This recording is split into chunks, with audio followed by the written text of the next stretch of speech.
So the Fab Four have decided that they're going to try to take over WoW yet again. We have a bunch of trios teams gathering together to start a tournament next week, and we have a WoW World Championship match between my frenemy and Katrina's actual enemy. This is Steph and Kat Talk WoW. Yeah, yeah. Making her way to the mic. They start dimming the lights. You start feeling alright. From Birmingham, home of the Teddy Longs and the Ruben Studders. More once you discover. For all of the lovers, Whitney Houston and Roman Reigns. For all of the lovers, and Mickey James and Marvin Gaye. For all of the lovers, and Sasha Banks, Janelle Monáe, Silk, Sonic, and Paige. Allow me to say, look, I just found a place, sweet escape for every one of us. I was kinda late, cause I just made it off the struggle bus. Walking by the faith, cause I know it's right in front of us. Yo, I ain't with the hate.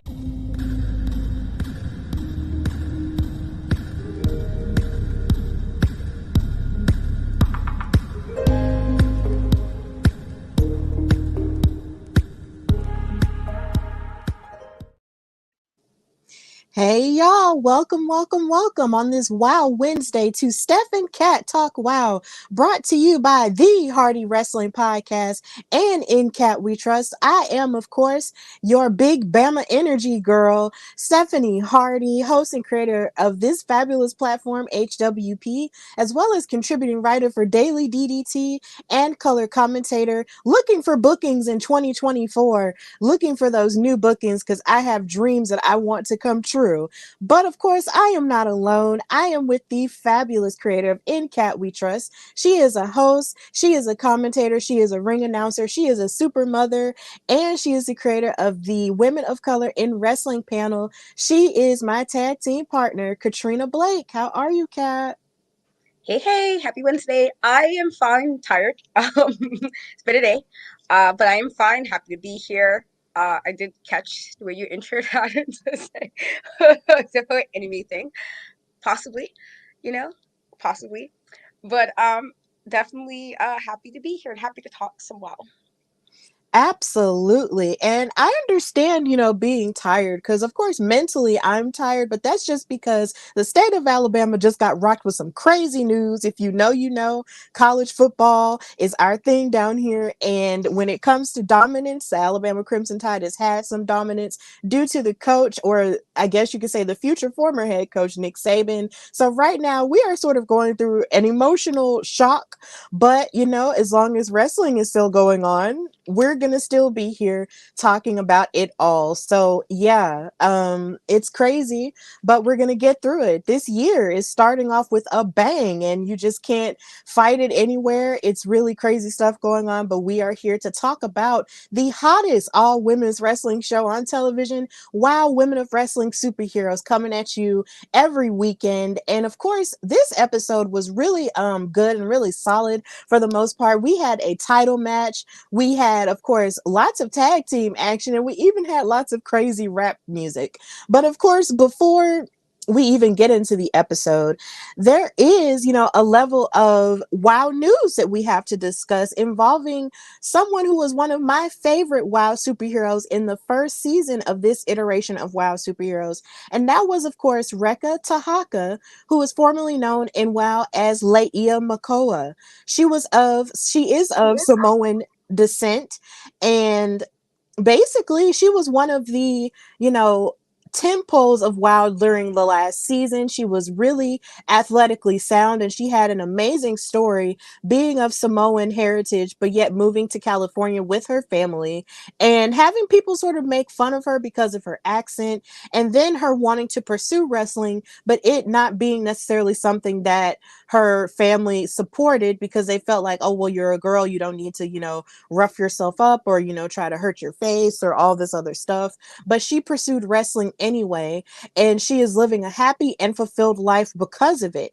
And then, of course, there was that beautiful moment where she was finally able to perform in front of her family, and they were, so proud of her and just showing all kinds of, love and support towards her in that moment, which was a very touching thing. And she was one of my favorites to possibly be, a WoW World Champion, because she beat some of the best women there, even Penelope Pink at some point, I believe, if I'm remembering correctly. Now, of course, correct me if I'm wrong in the comments if you're watching live. But yeah, she released a statement, I believe it was either Monday or yesterday, officially addressing her status with WOW. She wrote a Facebook, well, not a Facebook note. She wrote an iPhone note stating the following. It is with mixed emotions that I inform you of my departure from WOW Women of Wrestling. My time at WOW was not just about wrestling. It was a movement of empowering women, creating bonds, teamwork, sacrifice, shared and individual goals, and mutual respect. David McLane and Jeannie Buss, thank you, and I appreciate the opportunities for growth and development my time at WOW afforded me. Much love to Selena Majors and AJ Mendez for their much guidance and support. To my sisterhood, hair and makeup, wardrobe, and everyone behind the scenes that worked together to make the magic of WOW happen, I appreciate and miss you all. Although I have departed from WOW, I am looking forward to what 2024 will bring. I am open for all bookings. So, reading this statement, of course, left a little bit of, a bittersweet taste in my mouth because of course once this season started, you really didn't see her at all, right? And then of course her and the Tonga twins and Tika Chamorro had their, short-lived faction called the Island Dynasty, and they all of course worked together just, because they had that thing in common. But they were such a beautiful unit of Polynesian women that you got to see be united together.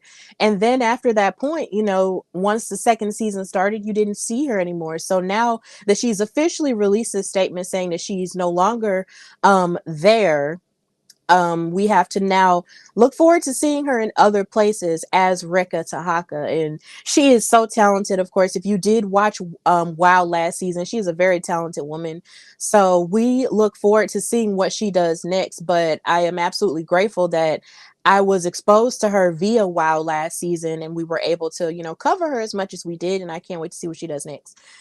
So, Katrina, how do you feel about the news of Rekka basically just walking away from WOW and releasing this statement? It's sad. Just because I did enjoy her, on there, I saw very few of her matches as Rika, before WoW. Very, very few. And so, her being a WoW kind of just made me want to find more of her matches, and so it's sad because she was definitely one of the people I enjoyed on there. She was one of the people that I was rooting for, especially when we thought it was possible that she could have became champion last season. When she got that, we was like, well, hopefully, and obviously it didn't go that way, but we were hoping that she was gonna get the championship. And so, it's sad that she won't be in WoW, honestly. It is sad, especially when you had the Tongas, you have Atika Chimara, just kind of seeing, Polynesian women in general, just kind of shining a bit on there. And we don't have, I mean, we have enough in wrestling. What I mean is women is not as many as necessarily like the men with the Polynesian men that's in wrestling. And so, it was good to see that. But, with that being said, with me being sad about it, I'm always all for doing what you need to do to make you happy for whatever it is that you have to do, whatever step you need to take to go on to the next aspect that will make you happy, then do so. And so it is sad, but also I am looking forward to see what she's going to come up with next. Maybe she just needed a breather, maybe she needed some time, but I am all for self-care and doing what you need to do to be happy. That's always like one of my biggest things I tell people. It's like I would never, I try to be very understanding with people because it's like, no, sometimes life it can be great and sometimes it's insane and it's not always the greatest thing and you're not always happy with everything that plays out. But if you find some slice of happiness, do what you need to do to keep on to it or to make sure you get it. And so whatever she does going forward, I hope, it's will make her happy and whatever wrestling, hopefully I can catch her at a different spot. Maybe she'll come to the east, on my end of the east, so I can catch her in live, or maybe, God willing, I can travel somewhere and catch her watching live because that'd be great. But otherwise, it's sad, but also totally understand you got to do what you got to do sometimes, and whatever the next journey is for her, I hope it's a good one. Absolutely. We are definitely here for, people taking care of themselves and doing what they need to do, even if that means stepping away from a large opportunity, such as this, like this is I would say probably the third largest, well, not the third, maybe the fourth, largest promotion that you could be attached to in terms of television and in terms of exposure. So the idea that she had that much exposure, from for almost a whole year is a testament to how great she was in and of itself.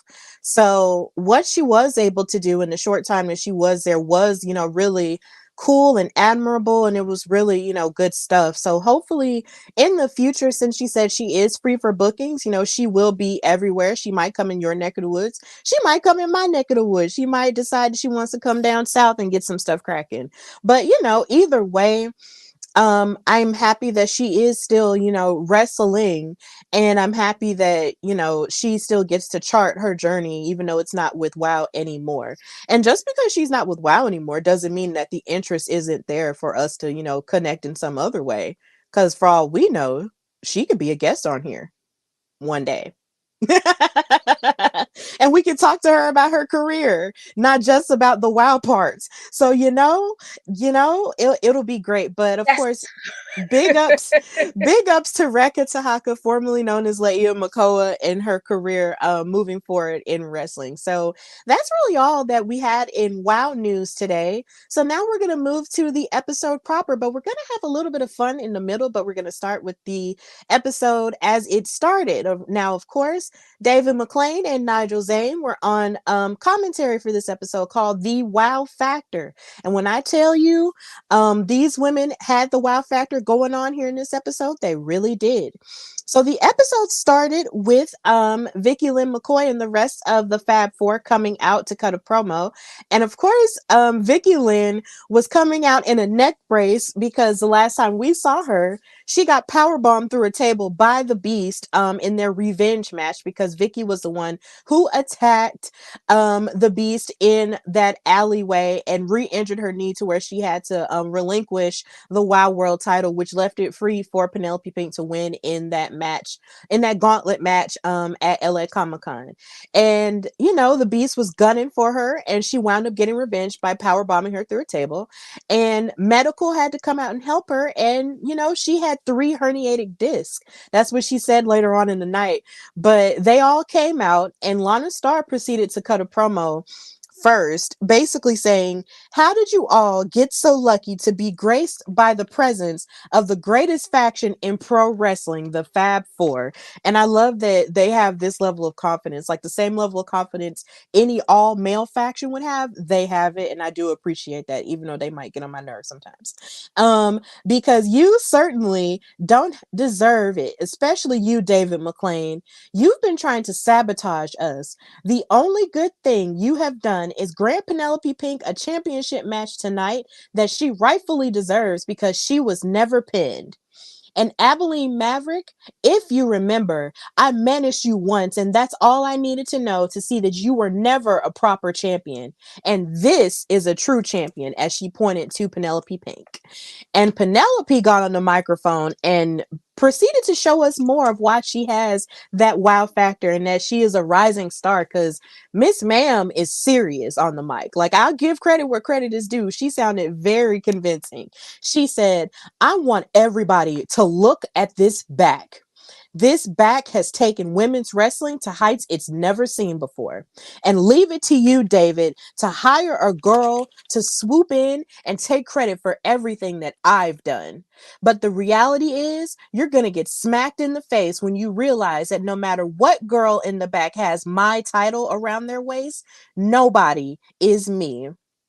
In this ring, on this mic, nobody can lace these boots. The title doesn't make the wrestler makes the title. And Abilene, you're gonna learn the hard way why I am the best damn thing WOW has ever seen.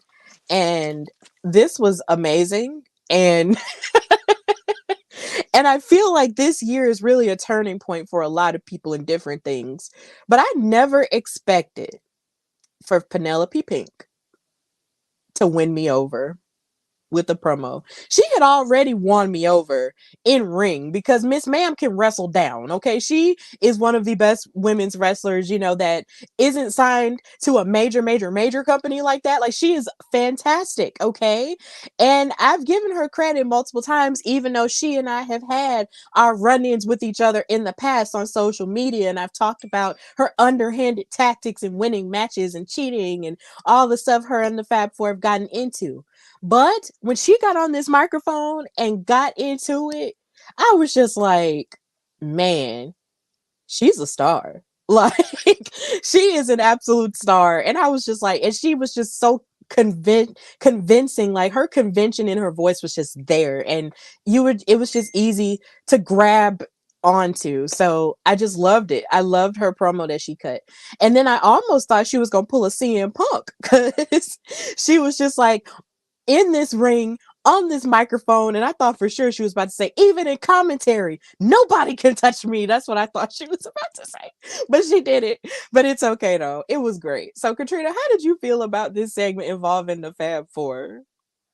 I thought it was a fantastic segment. I know my views on Penelope, please not your views. She did some shenanigans sometimes, but that was my girly, for the most part. And so, I definitely liked what she said.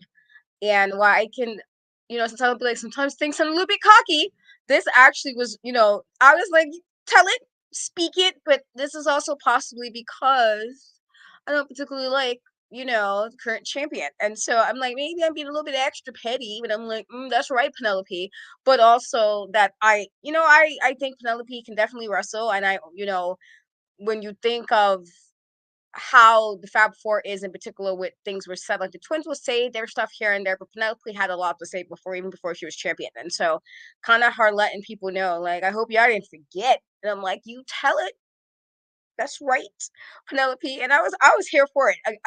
Sometimes I'd be like, oh no, you're getting too cocky, but I was actually completely here for it. And yes, partially it could be because I just don't like the champion currently, but I also never really had a problem with Penelope in the way you might have had a problem with Penelope, even with the shenanigans she used to do. Um, so yeah, I was here for it. I thought it was fantastic. And then it just kind of was like, and this is why at some point you were a champion. This is champion type talking. I like this. I like this. Like maybe this will be on the way for you to maybe get it back.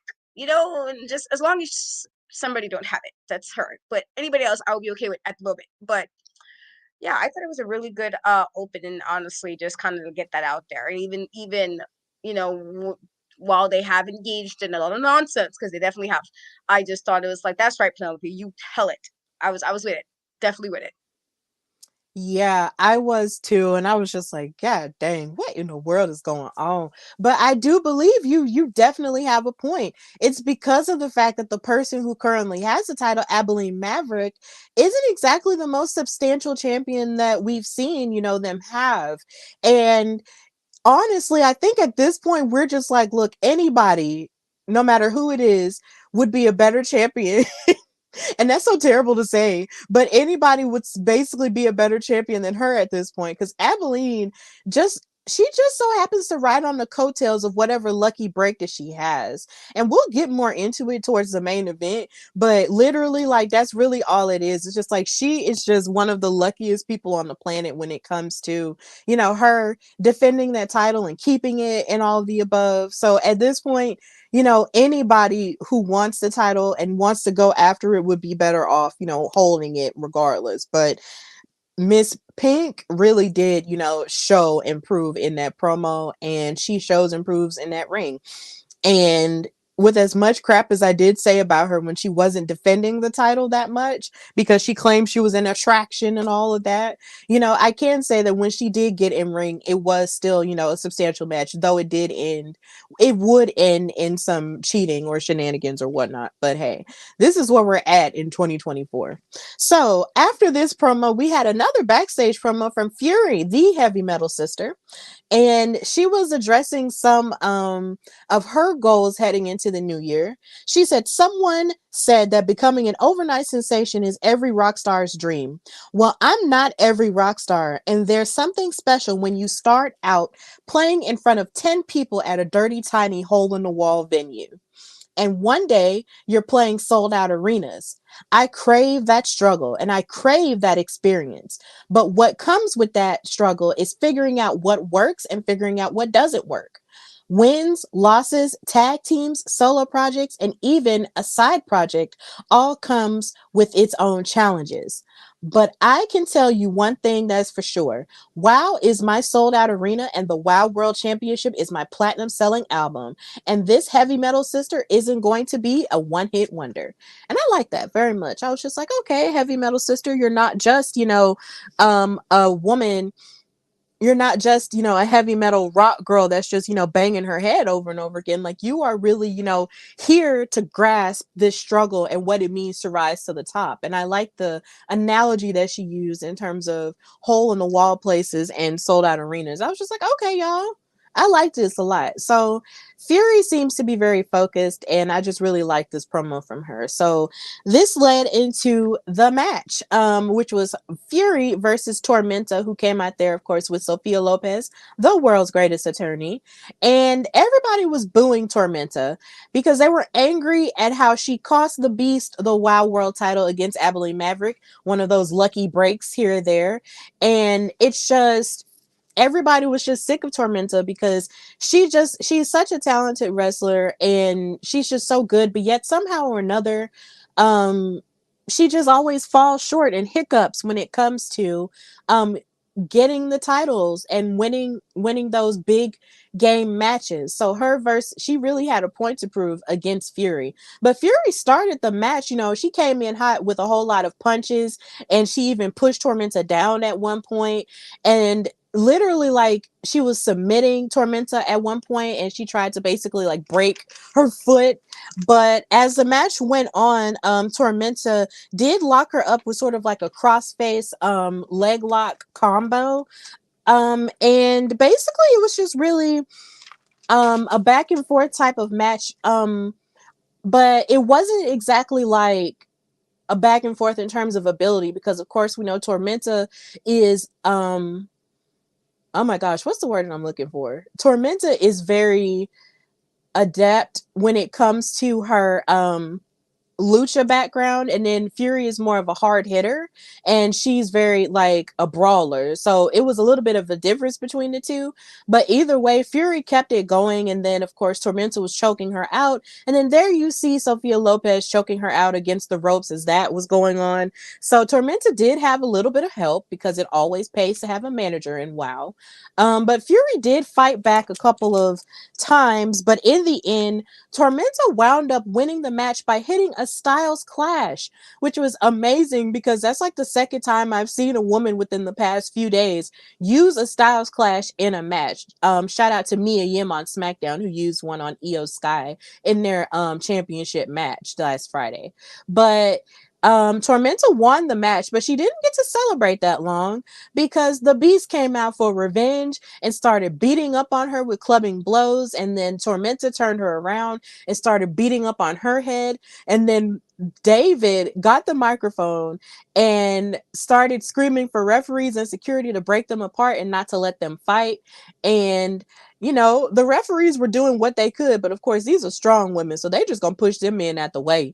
um and they just kept fighting each other until they were able to break it up. So it seems that this feud is far from over. So Katrina, how did you feel about this match and the way that it ended with the Beast coming out to attack Tormenta? I thought it was a good match. I thought that, Fury did have a lot to say, and I thought that at points she really did showcase what she was trying to say at the match. I'm not sure how I felt this should have went, only because one, with Fury trying to kind of step out on her own and kind of make a name for herself outside of Heavy Metal Sisters, you kind of want her to win. But then in turn, with Tormenta kind of having the moments stated where she was in matches, some big matches, there could have been some big moments where she ultimately fell short. It's like, well, you kind of need to prove yourself a little bit as well. So you kind of need to win as well. And so I did think Fury tried really hard, honestly. I thought she did. But, Tormenta did have a little bit of help. Sophia definitely was out there, making sure things went the way they wanted it to go. And so I wasn't necessarily surprised with Tormenta winning. With that being said, the beast coming out is exactly what Tormenta deserved, because Tormenta kept popping up in everybody else's matches at times when she shouldn't have been out there. And I felt like of all the people in that matchup for the title, when we had the 5 women match with Beast, her, Penelope, uh, Princess Aussie, and Abilene, she was the only one who legit was like, why were you even in the matchup? Like, you should have been in the matchup. You lost multiple times. You had the champion, a former champion, somebody who never lost the championship, and then Evelyn. I mean, whatever I guess count her in this. But my point is that you were even lucky you even got to get in this title match again. And so, like, you were probably the one with the least amount of things to be upset about, and you were just mad at everybody and messing up people's matches, and that bothered me because I'm like, girl, get it together. Get it together. So the beast coming out, this was fair game for me, because it's like, how many matches have you messed up coming in and interfering, and then the match don't go the way it's supposed to go because you out here doing shenanigans? The beast, that was very well deserved. I didn't feel anything about it. Normally I don't like people coming out and interfering in matches necessarily, but she at least was kind enough to wait before the match, and she let the match end first. At least she even let you get the win, because Tormenta was just popping out while people were fighting and just interrupting matches. At least the beast waited until you got your win to come out and beat you up. You know what I mean? Like, she didn't do it while you was actively in the match, which you were doing to people. And so I found nothing wrong with her doing that. I felt she should have been doing it rightfully so. But yeah, otherwise it was a good match. Yeah, it was a good match. And for someone like Fury, who is trying to work her way up that ladder, and mentioning, that struggle, there are a lot of things that she's going to have to do, of course, to up her game if she wants to get that platinum selling record in terms of the WOW World Championship. So she did have a good showing against someone like Tormenta. But I didn't feel a way about the beast coming out there either. Like, I was excited, of course, when you think about, of course, the adrenaline of it all when you're watching it on television. But I didn't feel a way about it either, because I'm just like, Tormenta, you can't just keep messing people's opportunities up just because you can't necessarily get the job done. And like I said earlier, there's been time and time again where she's had championship contendership a lot of the time, but yet somehow she just can't, get the job done, and can't secure that win that would make her, the top woman in WoW. And she's blaming everybody else for it, when in actuality she needs to look in the mirror herself and get herself together, like you said. So I didn't feel sorry for her at all, because the beast is just really frustrated, because she never lost that title. She only had to give it up. Like, she only had to give the title up. She never had, to fight for it and lose it. And then when she thought she could defend it, she wound up getting injured again due to someone being vicious to her in the form of Vicky. So I could imagine somebody like the Beast just being real frustrated and just deciding to beat everybody's ass, because what the heck are you doing? But yeah, I didn't feel a way either. And I hope that somehow or another they get put in a match where they have to destroy one another, hopefully in a WoW cage match. I'm still pushing for a WoW cage match. So David, if you watch this or if you listening, I'm pushing for a WoW steel cage match between Tormenta and the Beast. Make it happen, make it happen, make it happen. So yeah, I'm glad that that's not over. So the second match that was happening is the first of 2 tag team matches that we had.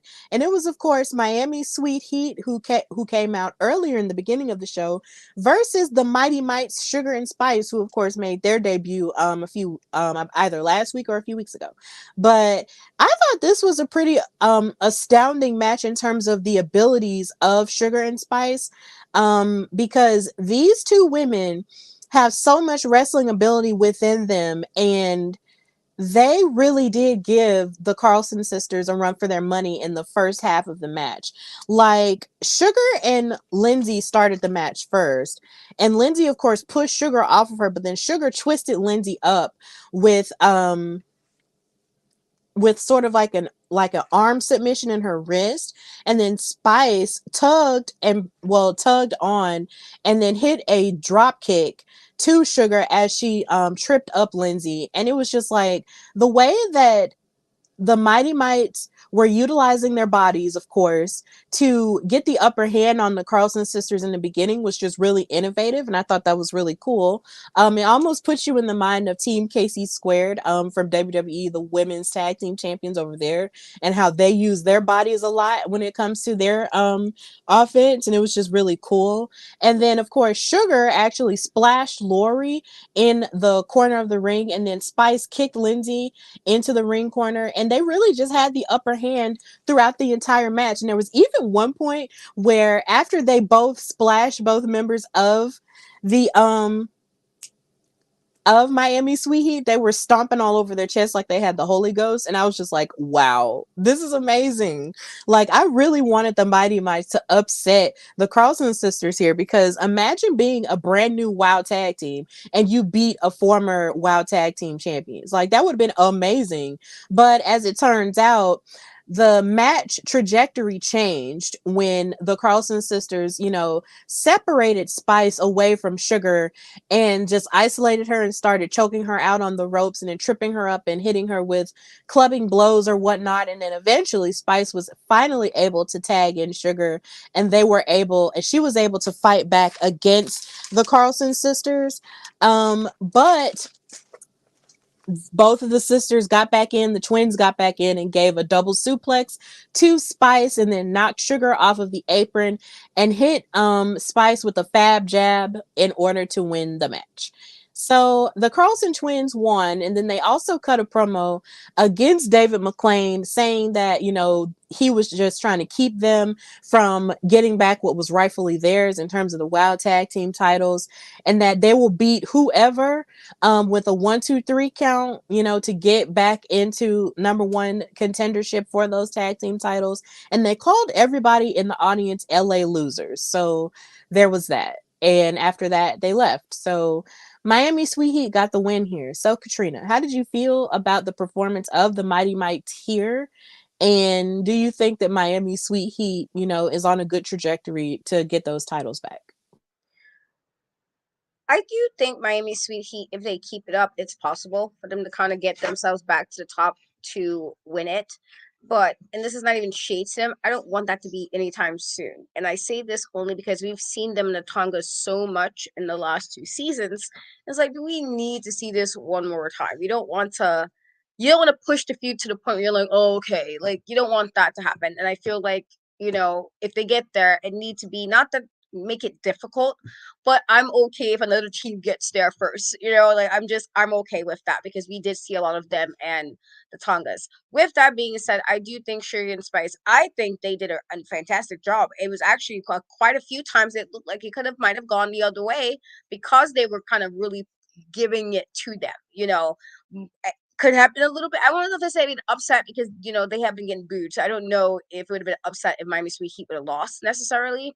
In regards to what they've been doing in the last few months in general, just in general. And so I don't know if it would have been got upset, but I do think for Sugar and Spice, it definitely could have been something like, oh man, you guys knocked them down, even if it's just for this one match. But either way, I think if anything, this is just showing just how good Sugar and Spice is, and I'm just like really, really looking forward to seeing what else we're gonna get for them, what other matches we're gonna get for them. I want to kind of see how they are solo, not to break them up, just to kind of see what their strengths are without the partner in the ring. It's kind of just give a better vibe, better feel for them. But I think it was a great match. And I can definitely, I guess, understand. I mean, I'm not sure why they are so upset with David, considering I felt like he was pretty nice when they were champions. He let a lot of stuff slide. It's for me, I felt, and so I'm like, why y'all this upset when y'all was doing shenanigans before and he pretty much let it slide? Y'all was doing whatever. Don't be this upset about it. But otherwise, I thought it was a fantastic, good tag team match. Now, I wouldn't mind seeing Sugar and Spice, separated either, just to see how they would perform on the solo tip. But then at the same time, I feel like they're such a new tag team that we would have to see them perform a little bit more and actually gain some wins that way before they would separate. But I do get what you're saying, and they are really solid, on their own. So I wouldn't mind seeing them, perform on their own either. But however, like, I just really feel like Miami Sweet Heat and the Fab 4 as a whole are just spoiled. And that's the reason why they keep coming after David and picking looking at him all the time, because when stuff was going their way, it was almost like they would pick at David, but not nearly as they weren't going nearly as hard when they were getting what they wanted.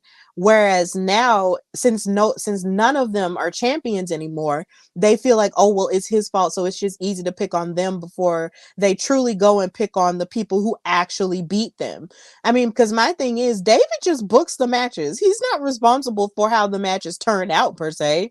I mean, Jesus, like, it's athleticism that wins the match at the end of the day. And when Miami Sweet Heat lost to the Tonga twins, they lost by themselves, so they had to take the L on their own. And there's just a lack of responsibility there.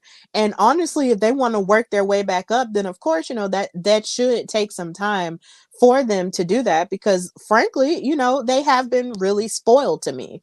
But of course, who knows, maybe within the next few weeks or maybe within the next month, they'll get their, opportunity.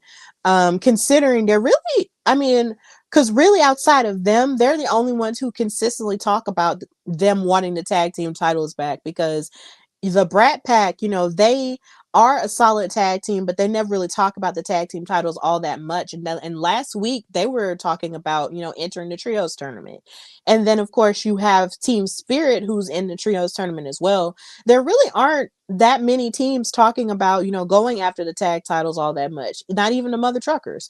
So it's just really interesting where the tag title picture is, but I'm pretty sure eventually, the picture will get clearer as we move along, because the year has just started, so we just got to wait and see what happens. But of course, the Carlson twins wound up winning this match, and they wound up staying on commentary for the next tag team match that we're about to talk about.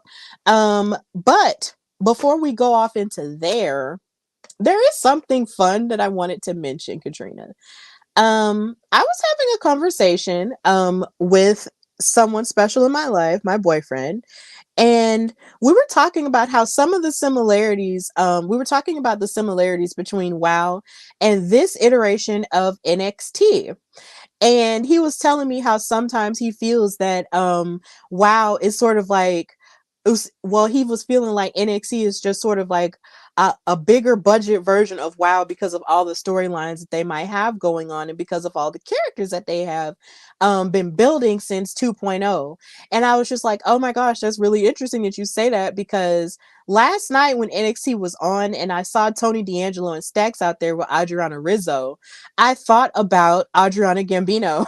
And I was just like, you know what? They do have a lot of characters here that would be cool in the WoW universe. So Katrina, the question that I have for you is, would you be down for an NXT and WoW crossover if there was ever a possibility?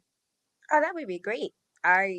Both shows. I cover both shows, but um, I love both shows for different reasons, and I think we do have some women that I can definitely see interactive with some of the women in WoW. I think there will be some women that will probably give, even if they was to do like a random having some of them tag with each other, but from the other brands, I think we can get that'll be some awesome tag teams. I think we can even get some awesome matches just from solo women from there and from WoW. So I would love it personally. I mean, I don't think it would happen, but I wouldn't mind. I wouldn't be opposed to it. I'm like, okay, get me, give that happens in the universe somewhere and take my money vibes, like, okay, well, what do I need to do to be there? Like, I do think they can definitely pull off like some fun stuff. And then just even like with just the Beast by herself, who can maybe run through, shade to the NXT girlies. But there's quite a few girls that she might just run through. And I wouldn't, not that I want them to get beat up or anything, but like also kind of just to see her, it's like fresh meat, like new girlies. I wouldn't mind just seeing what they could do with both brands. And so if, throwing it in the universe, if somebody wants to be inclined to work something out, even if it's for like a day, I would not be opposed at all. I would be very happy to see that. Yeah, I would too, because as it was happening and as we were having the discussion, I was just like, there are so many characters in NXT, and on WoW that are just so similar to each other that if they were to combine like and just make like giant factions or have matches, it would just be insane. Because especially when I think of Chase U and how they've been having some issues, financially, can you even imagine like Team Spirit helping them, get their stuff together? Like that would be pretty insane.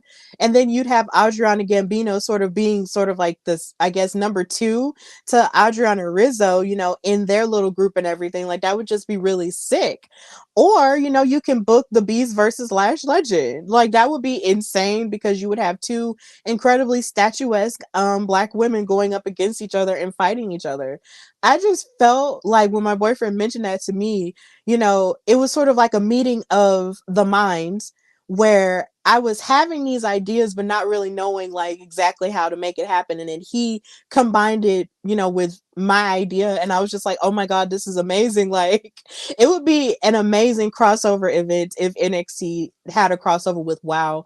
And then of course you would have Nikita Lyons, who was, a WoW girl, reconnecting with her roots in a way. So that would be insane. And oh my gosh, I just feel like that would be really cool. So I just wanted to just throw that out there just for fun and just for kicks and giggles, because we do have a little bit of a crossover here on this show where we talk about women's wrestling as a whole and not just, the WoW stuff, because all of it, collectively comes together. But I just felt like this was just a really cool idea to even think of. Like it would be amazing, like a Soul Ruka and Spring Break 24/7. That would be amazing.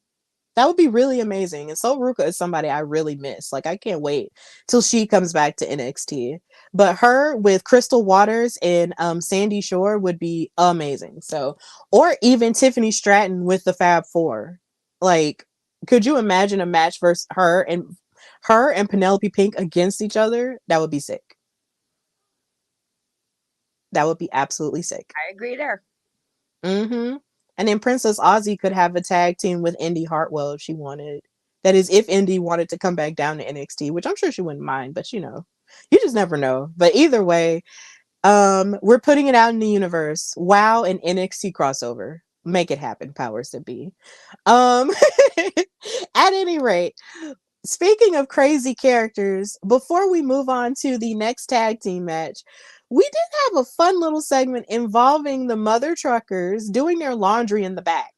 And as they were doing their laundry, Holly Swag was talking trash about BK Rhythm's raps and talked about, how they basically suck. She was telling her mom how much they suck. So Big Rig Betty said, hey, you thinking what I'm thinking? And she said, yeah. And so out of nowhere, a curtain pops up, and you have these women with these giant gold chains on and these Kangol hats. And they were rapping with all this fake money with like a rap song. And do not ask me what any of the lyrics are, because the only thing I can remember is a honk honk, a honk honk, a honk honk, a honk honk. And I was just like, oh my God. This is the sickest thing I've ever seen. And what's even funnier about it is it's like the clothes that they had on in terms of like rap, it was like 30 years old. 30 plus years old, because I'm just like, nobody wears those hats anymore in rap, like in hip hop, or those chains. But it was just hysterical to see them, making fun of BK Rhythm and her raps and thinking they could come up with something better. Mind you, they were offbeat a lot of the time and then didn't really have like a finishing rhyming word to go with the other rhyming word. And it was just like the sickest thing I'd ever seen. And I was just like, oh my God, I love it. I love it. It's just so silly. So, Katrina, how did you feel about that segment with them rapping ish?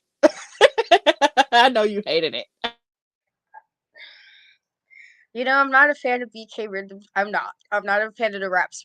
Rather, I'm just not a fan of the raps. So them doing it, I was just like, why?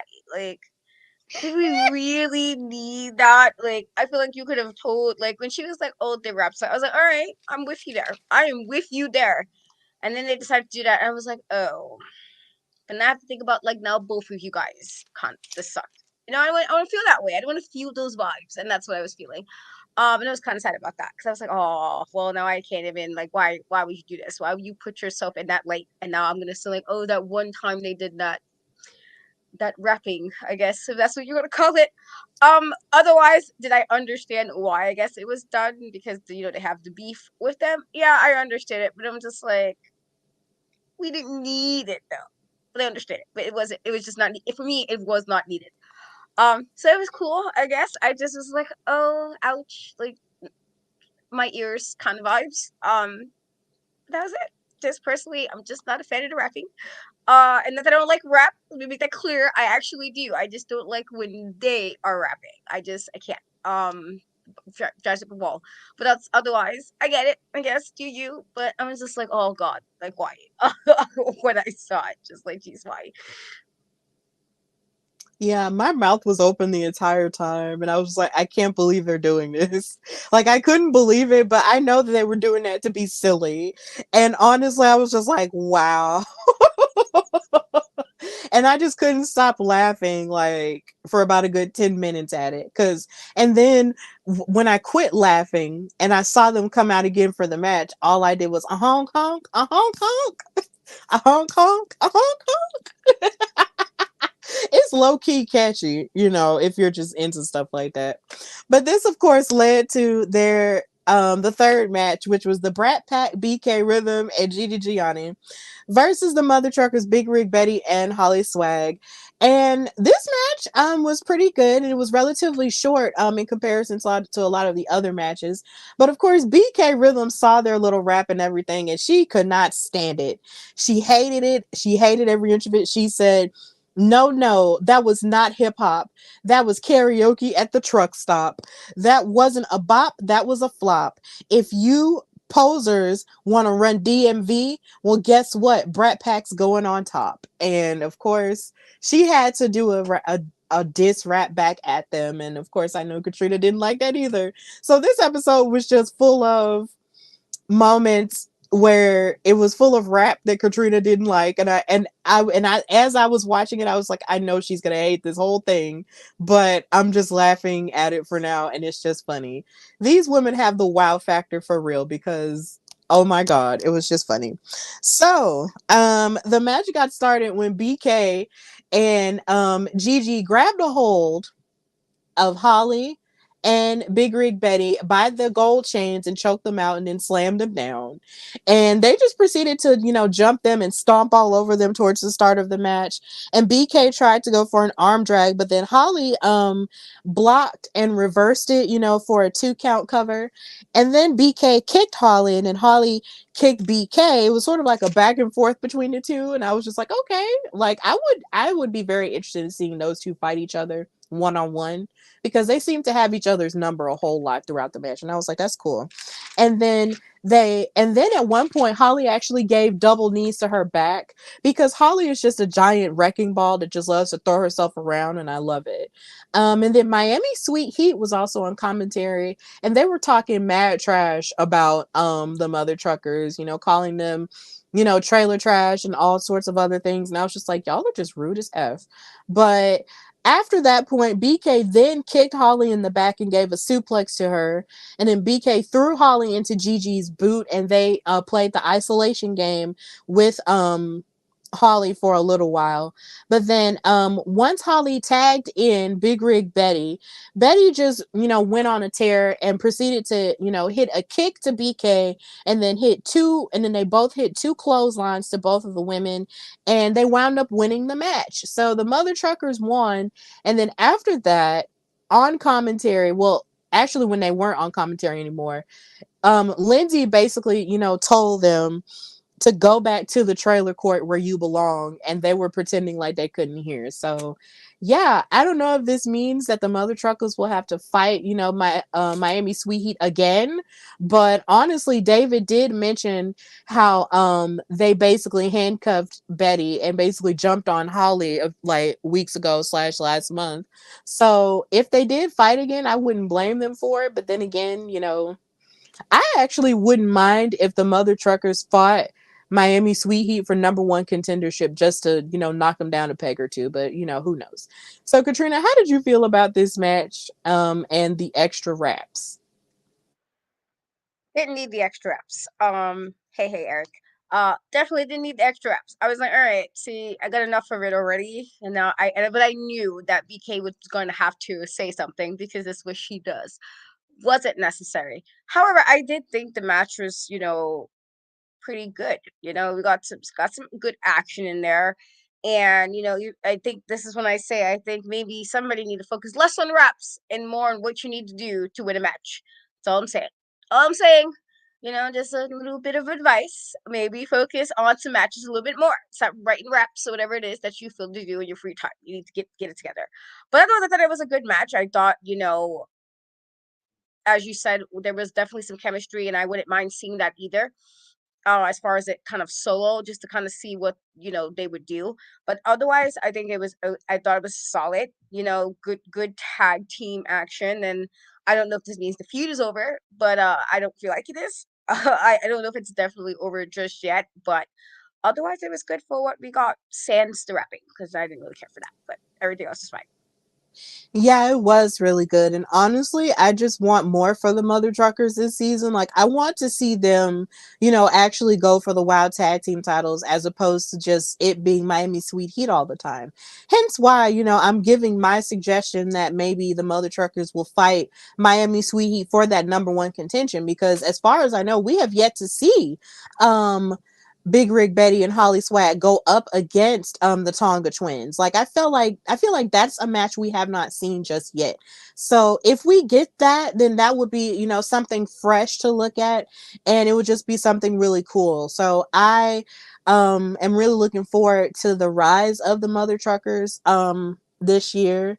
And I'm glad that they won this match. And of course, the Brat Pack are going to have to go back to the drawing board anyway, because they were talking about how they might want to join the trios tournament. So, and that starts next week. So it's just really crazy stuff.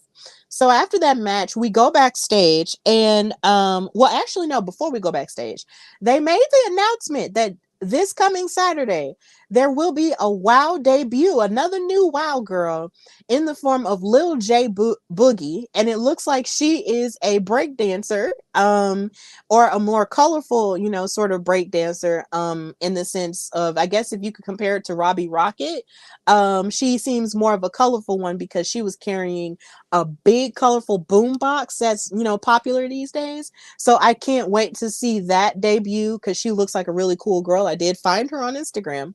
And she seems really amazing, and she is a professional dancer in real life. So I can't wait to see that take place. And then I think next week we're also getting a rematch of the All American girls and Jesse Jones and Amber O'Neal. So it's a pretty good episode that's on the horizon this Saturday.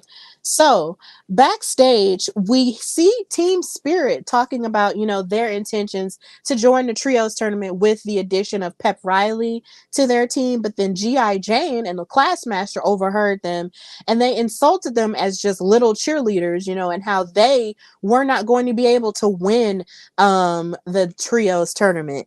And then they said, well, how do you know, you're going to win? And then she said, and they were just like, you don't even have a third partner. But G.I. Jane and the Classmaster reiterated that, it's probably for the best that you don't know who our third partner is, so you won't be able to prepare for it. And it's going to be a huge surprise. So Team Spirit stated that they don't need luck because they have Coach. You're welcome. And that was really the end of that. And of course, Coach Campanelli mentioned that Samantha Smart isn't going to be in the ring because she's not a fan of it. So it's pretty safe to assume that they're going to get a third member that's someone else who's more of a wrestler type. So, Katrina, who do you think their third member is going to be? Oh man, I don't know. I mean, this could definitely, go away unless they bring the disciplinarian back, for just the trios, just because she was part of that squad before. I wouldn't mind that, but just I feel like because you got both G.I. Jane, who's a bit as far as tall, have some meat to her, and like, like I said, the people using their body strengths in this regard, and then also Classmaster kind of has some height to her as well. I feel like it would make sense to have somebody else that also has some height to them. Like, just because I feel like if you're really trying to dominate best way to do it. Got three girlies. Not that there's anything against short girl. I'm a short girly. Not that there's anything against that. I'm just feeling in regards if you're really trying to like make a name in trios, that'll probably be the best move. So I'm not even sure who I can think of that would be solo enough that would be okay with teaming with them, because I feel like me. I mean, maybe you can get like a Adriana, Gambino if she wanted to do something just to see if she can get a title. But then it's also like you're kind of on a roll too. Like you're on your solo run that you really need to put yourself in anything until you get there. And so um I'm really not sure, honestly. I don't see Vicky leaving Fab Four for this. I feel like if anything, it'll be her, and like Miami Sweet Heat if they were gonna do trios. I just don't see Penelope putting herself in the trios. Not that she don't like them. I just feel like she's more of a I want my solo title kind of vibes. So like, I don't know. I'm not sure who. I mean, it's like as far as who I can think of that's completely solo. That'll be like, all right, let's do this. I can't really. Yes, I maybe unless I'm gonna get somebody else new, and then maybe it's like, oh, another new person, and then cool. Or you can maybe even get one of the girlies who just came in, and see if they would be okay for now popping into a trios. Tiana, how well that work, kind of put them in a team. You don't really know how they work yet with you as a group, but it's you got Gloria. You have Goldie. There's people you can kind of see if they would want to just pop up, and again, that can kind of put a little bit more pizzazz onto the team. So it could be a few people. Yeah, it could be. Like, I have three people in mind for, who I think it is. Number one, you mentioned the disciplinarian because she does have history with G.I. Jane and Samantha Smart. That would be good, like a really great choice because of their past chemistry. Another fun person I thought of, who we haven't seen in wrestling in a minute, is Camille. Like, because when you talk about big people, who sort of has that size commonality with G.I. Jane and with the Classmaster, I feel like Camille would be an amazing addition to the WoW roster if she wanted to go there. That would be amazing for her, coming from NWA. And then my other choice is just a fun choice. What if it's Mercedes Monet? What if it's her? What if she Wouldn't just it be opposed? Wouldn't be opposed to it? what if she just surprises us all and just hits us in the face and be like, I'm going to WoW, like, and WoW is Monet. Like, I would die. It would be amazing.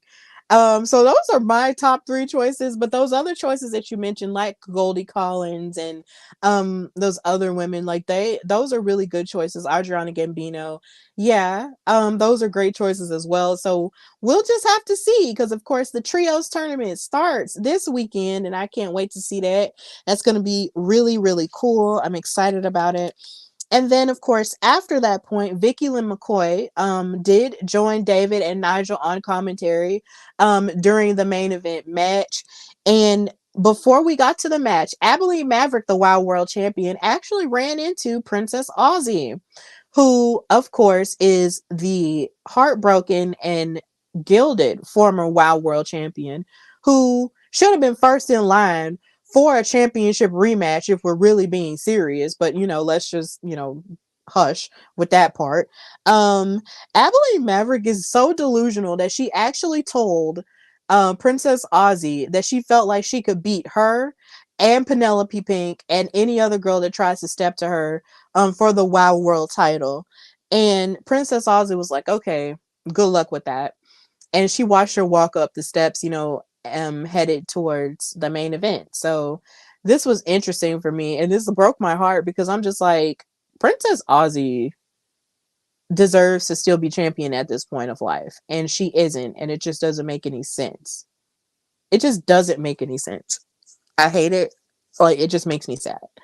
Um, so yeah, Katrina, do you want to add anything else before we move on to the main event when it came to that segment? No, I feel like you definitely kind of hit it on the head as far as it just makes no sense either. But here we are. Here we are. And speaking of, here we are. This leads us to our main event, which was, of course, Penelope Pink versus Abilene Maverick for the WOW World Championship. Of course, Penelope Pink feels like she has the right to this type of match because she was never pinned for the WOW World title, which is true, but of course she lost it in that triple threat between her, Tormenta, and Princess Aussie. And yeah, Tormenta took the pin, but either way, they were just trying to say she was never pinned, so she deserves a chance and all of that. So she got her chance, and for what it's worth, Penelope Pink gave her all because I felt like athletically, she basically carried the whole match. And I hate to even say that, but the truth is, Penelope basically ate up Abilene Maverick throughout the whole match. Even though there were a couple of spots where Abilene, of course, even gave a knee to Penelope Pink's face, like in that picture, it just felt like Penelope was just dominating her throughout the entire match. And there was a couple of moments where even after she hit her pink thunder bomb, where I thought for sure she was going to win, or the pretty in pink where I thought she was going to win. And it was just like, it was so many moments. And even in the beginning of the match, when Penelope threw her jacket in her face and started wailing on her with those punches, Abilene ran away. Like, she just ran away and basically called like a timeout. And I'm just like, ma'am, there's no timeouts in championship matches. Get your butt back in the ring. And she tried, of course, to submit Penelope, but that didn't necessarily work all the way through. So it was just like, I thought it was going to be a foregone conclusion that maybe Penelope was going to win. And sadly enough, I was rooting for Penelope to win in a crazy way because, of course, this is 2024. Things are changing, and now I'm rooting for my worst enemy. Like, what the heck? But in a twisted turn of events, Vicky Lynn McCoy got up from commentary and tried to interfere on Penelope Pink's behalf. And when she tried to hit um Abilene ducked, and then Penelope wound up getting hit herself, and then Abilene covered her for the 1, 2, 3 and took advantage of that and retained the Wild World title. So Abilene is still champion due to being the luckiest Texas girl on the planet. And that's how the episode ended, with her celebrating like, that was just a hard fought victory, and Penelope and the Fab Four just looking at each other, just dumbfounded because they just can't believe what had happened. So this is where we're at, ladies and gentlemen. Abilene is still the Wild World Champion, and yeah, Princess Aussie is still waiting on her chance because she did tweet about it yesterday. I saw her tweet about it last night. So yeah, this is a journey. So Katrina, how did you feel about this match and the goings on of the Fab Four and how they wound up messing themselves up there? I think Vicky did that on purpose because, girl, it is a title match. It's a title match. This is the one time. It wasn't like Penelope necessarily needed help. She was literally, as you said, carrying the match. It wasn't like she was getting beat up badly and she needed assistance. She literally didn't need your help at that moment. And you came in there and did something to her instead. And I feel like, and I could be wrong, but I feel like she might have been hating a little bit. You hating a little bit because somebody else is getting some sunshine and you not, get some attention and you not. Because what was the purpose of that? You do that if you think the person needs the help. When you do situations and the person in your team accidentally get hit, it's usually because you're trying to help a person who might have needed some help. But in this regard, Penelope was doing her thing the whole match. What do you really need to help her for? I feel like in this regard, she was just hating a tad, and then she cost Penelope the title. I'm thinking, I'm not understanding, for the love of everything, why they're keeping this title on Abilene. I don't know. I don't know why, because girl was not really wrestling. So I don't know when she was doing a lot her title. She's still champion another week. And I'm like, all right, guys, the experiment is over. Stop experimenting. What do you want us to get from this? Why are we doing this? Like, she's just beating these people magically, they're clearly better than her. It's insane to me. I thought Penelope did a great job, but I always said, as you know, I said a little earlier, I always thought Penelope did when it came to actually wrestling. When she wasn't engaging in little things, when she's actually wrestling, she does what she needs to do every time. And so I'm just like annoyed because I'm like, not that necessarily you want Penelope to be a champion again, but again, anybody is better for me. Anybody's better than Abilene. That's just the vibes I'm on right now. It can be anybody as long as it's not her. Those are the vibes I'm on. And so that just irritated me. And I'm just like, of course, this is the way this would go. But then, of course, like Vicky, you could have waited. You do that when you sure she needs assistance. If you're gonna cheat or whatever to help, that was not the moment. I feel like you did that knowingly, and now look, now she lost the match and doesn't have the title, and now here we are. It's just a lot of shenanigans. A lot of shenanigans. I didn't understand, but yeah, here we are. So you think Vicky Lynn McCoy was on some Carmelo Hayes type stuff? It's possible because I didn't understand why would she need to pop in at that moment. It wasn't like Penelope needed the assistance. You do that normally when your teammate needs assistance. If you're gonna cheat, then you come in like, oh, they might need assistance. And sometimes it does, sometimes with the heels, it don't always go that way. They'll try to help their teammate and wind up knocking out the teammate. It's like, oh man. In this regard, Penelope did not need any assistance. What was the purpose of it? Logically, it just doesn't make sense to me. And yes, I'm starting to feel like maybe she hating a little bit. She is the only member of the group that didn't have a title yet. So, it's very possible that she's feeling away about it. I don't know. She probably like, oh, I helped you get rid of the beast and you get this title shot. It could really well be a few things. I was just like, it just didn't make sense for you to pop up in this during this. It was unnecessary. But here we are. Yeah, I have mentioned that before. Like, I have wondered, what Vicky Lynn McCoy's, intentions are when it comes to the group. Because literally, when the group had all the gold, Vicky Lynn was the only one who didn't have any, which low key led me to think, even with the addition of the trios title, like, what if they, made another mid card title? Even though it's kind of weird to think of that because it's a 1 hour show. But at the same time, every title doesn't have to be on every episode. So maybe that's the way that they could make that work. And if Vicky Lynn would want a title, she could be able to go for that. But she could, feel a certain type of way, when it comes to everyone else going for a title and she's not able to have anything. Like, it could be just that. And even with Penelope Pink being a part of the Fab Four, even she said that all the other girls of the Fab Four have her back and she doesn't necessarily have their back. So it could be a self-serving thing where Penelope just feels like, she's the David Ruffin and everybody else is the Temptations. Like, it could be that type of situation. And Vicky Lynn could come to resent that and just want to, ruin an opportunity so she can have one. But what type of opportunity can you have when you have 6 herniated discs? Like, ma'am, you need to sit down before you twist something and then you wind up having to go back to the hospital and send more of those medical bills to David McLane that he was complaining about earlier in the show.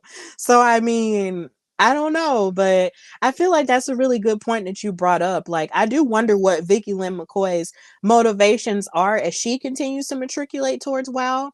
Does she want to be more than a enforcer? Like, I do wonder about that, but maybe we'll see more of that blossom. But first, she's got to heal. She's got to heal that neck, because, ma'am, 6 herniated discs. Sit down. Just sit down right now. Sit down. Like, do some PT. Like, get something fixed. But that's really how it ended. Abilene is still the champion, and hopefully, this will mean that they're just building up to Princess Aussie getting her chance. And, her being the one to take the title off her and getting the celebration that she deserves. But I don't know. We'll just have to wait and see. But that ends our episode of Steph and Kat Talk WOW. Of course, thank you guys so much for watching us on all of our platforms on Facebook, X/Twitter, YouTube, and Twitch. Thank you guys for supporting us as we move into the new year and for just sticking it out with us and watching on all of the platforms and stuff. Now, of course, I did get some questions this week on social media when I was sharing clips of the show from people on TikTok wondering where they can watch WOW and where, of course, you can watch this show. You can watch WOW on Pluto TV, or you can go on wowe.com and type in your city name. with the state, or you can type in your zip code and see where it's airing for you on regular cable if you have regular cable or satellite cable or stuff like that. You can also watch it on Hulu from what I've also heard. And after the Monday after the weekend it airs, you can watch it on YouTube. You can watch all the matches on YouTube, and then they do upload the episode a little bit later to YouTube as well, so you can watch it on there and catch up with the action as you go. And of course, after you watch them on whatever platform you watch them on, you can come back here to our YouTube or to wherever we're at on Facebook or something. Follow us and subscribe to us on our YouTube channels at The Hardy Wrestling Podcast and In Cat We Trust. And watch our after show that we do every Wednesday at 7:30 p.m. Eastern and 6:30 p.m. Central Standard Time, unless otherwise stated, because life be life and sometimes and we have to reschedule. And you can just watch us talk about the show. I'm so happy that people are seeing the content that we are posting collectively and are interested in watching the show and interested in watching us talk about it. I'm really happy, for that, and we're blessed in that way, and I just can't wait to grow more and more.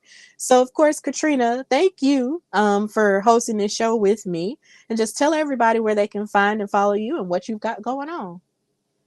I am on most social media in Cat We Trust, TikTok, Threads, Instagram, Twitter. The E is a 3. I will have some interviews actually coming up quite soon. Had to reschedule some of them because things happen. Not on my end, but this time wasn't my end, but things happen, and so we rescheduled. But I will have some new interviews coming up, as well as I will be having some new reviews up, because it's been really hectic, honestly, on my end. Just really hectic, and so I feel like I've been so delayed with a whole bunch of things. But that's pretty much what you can catch me, and I will be having some new articles, but quite a few sites actually coming up as well. So check that out on my social media. But that's pretty much it. Awesome sauce. I know you're going to have some great content writers wise and of course interviews wise, because you always make good stuff. And I can't wait to see what it's going to be. So of course you can follow me, your girl Stephanie Hardy, on Instagram and Twitter/X at Queen Steph Hardy, and on Threads at Queen Steph Hardy as well. You can follow my show, The Hardy Wrestling Podcast, at on Instagram at Hardy Wrestling Podcast, and on X at Hardy Wrestle Pod. And also you can subscribe to the YouTube channel, The Hardy Wrestling Podcast, with the pink, purple, and blue logo with the wrestling ring with HWP in the middle. Subscribe there and hit the notification bell to be notified every time I go live. I have a new episode coming out hopefully this Friday, where I talk about everything I loved in wrestling this week and the latest news and gossip-ish.